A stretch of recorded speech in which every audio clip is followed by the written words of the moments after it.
4 राज्यों में हुए उपचुनाव के नतीजे लगभग साफ हो चुके हैं और इन सभी सीटों पर बीजेपी का सुपड़ा साफ होता नजर आ रहा है। ऐसे में ये कहना अनुचित नहीं होगा कि इस बार उपचुनावों में मोदी का जादू नहीं चला, यानी कि मोदी मैजिक क्रिएट नहीं हो पाया और 4 राज्यों के 4 विधानसभा सीटों और 1 लोकसभा सीट पर बीजेपी की करारी हार हुई है।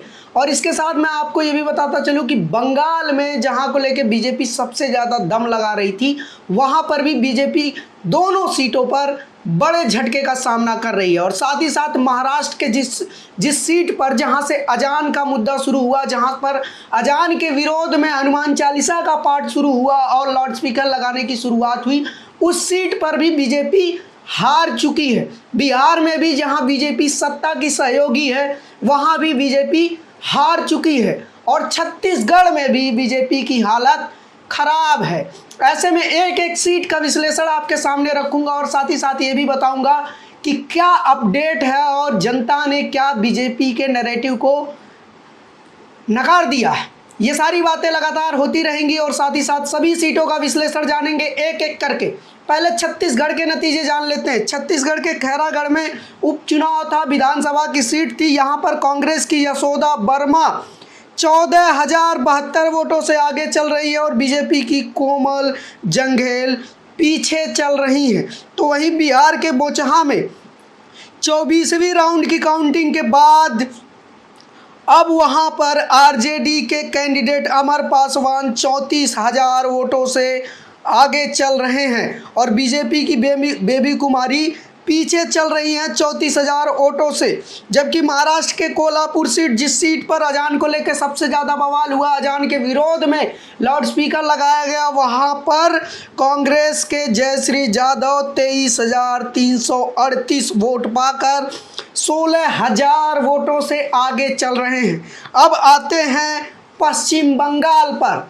पश्चिम बंगाल की 2 सीटें, एक विधानसभा की, एक लोकसभा की, दोनों पर ही बीजेपी के बागी कैंडिडेट जो बीजेपी छोड़कर टीएमसी में शामिल हुए थे, सबसे पहले बाबुल सुप्रियो, दूसरे पे शत्रुघ्न सिन्हा अब लोकसभा चुनाव में, उपचुनाव में बहुत बड़ी लीड लेकर आए हैं। तो वहीं बाबुल सुप्रियो ने भी कमाल का प्रदर्शन किया है और दोनों सीटों पर टीएमसी जीत भी गई है। बधाइयों का सिलसिला भी शुरू हो गया है।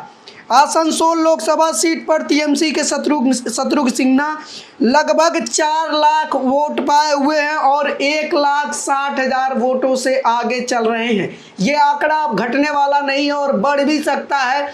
कुछ न्यूज़ तो ये भी कह रहे हैं कि शत्रुघ्न सिन्हा लगभग 2 लाख वोटों के मार्जिन से जीत सकते हैं। यानी कि जिस बंगाल में सबसे ज़्यादा बवाल हुआ, बीजेपी ने सबसे ज़्यादा ताकत झोंकी, वहाँ पर बीजेपी लोकसभा के चुनाव में 2 लाख वोटों से पीछे होने वाली है। ये अंतिम रिजल्ट नहीं है, अभी आंकड़े और बदल सकते हैं। जीत का मार्जिन कम ज़्यादा हो सकता है, लेकिन ज़्यादा होने की उम्मीद ज़्यादा है क्योंकि बीजेपी के पक्ष में वोटिंग लगातार घटती गई है। जैसे जैसे काउंटिंग के राउंड बढ़ते गए हैं, वैसे वैसे बीजेपी पिछड़ती जा रही है सभी सीटों पर। और बालीगंज विधानसभा में टीएमसी के उम्मीदवार बाबुल सुप्रियो 18,000 वोटों से चल रहे हैं और यहाँ पर बीजेपी बाबुल सुप्रियो के आसपास भी नहीं है। बीजेपी यहाँ पर 3rd पोजीशन पे है, यानी कि जीत के करार पर भी नहीं है, 2nd पोजीशन पे नहीं है। इस विधानसभा सीट में बीजेपी 3रे नंबर पर आई है। पहले पे टीएमसी के बाबुल सुप्रियो हैं, दूसरे पे सीपीएम है और तीसरे पे बीजेपी है। ऐसे में सबसे दिलचस्प ये मुकाबले और सबसे दिलचस्प ये रिजल्ट आया है, वो भी इस वक्त में जब पूरे देश में मुस्लिम विरोधी हिंसा चल रही है, सांप्रदायिक माहौल टाइट है। ऐसे में ये नतीजे बीजेपी के लिए चौंकाने वाले साबित हो सकते हैं क्योंकि महाराष्ट्र में जिस तरह का प्रयत्न किया गया, जिस तरह का प्रयत्न बिहार में किया गया, जिस तरह का प्रयत्न छत्तीसगढ़ में किया गया और जिस तरह का प्रयास बंगाल में हुआ,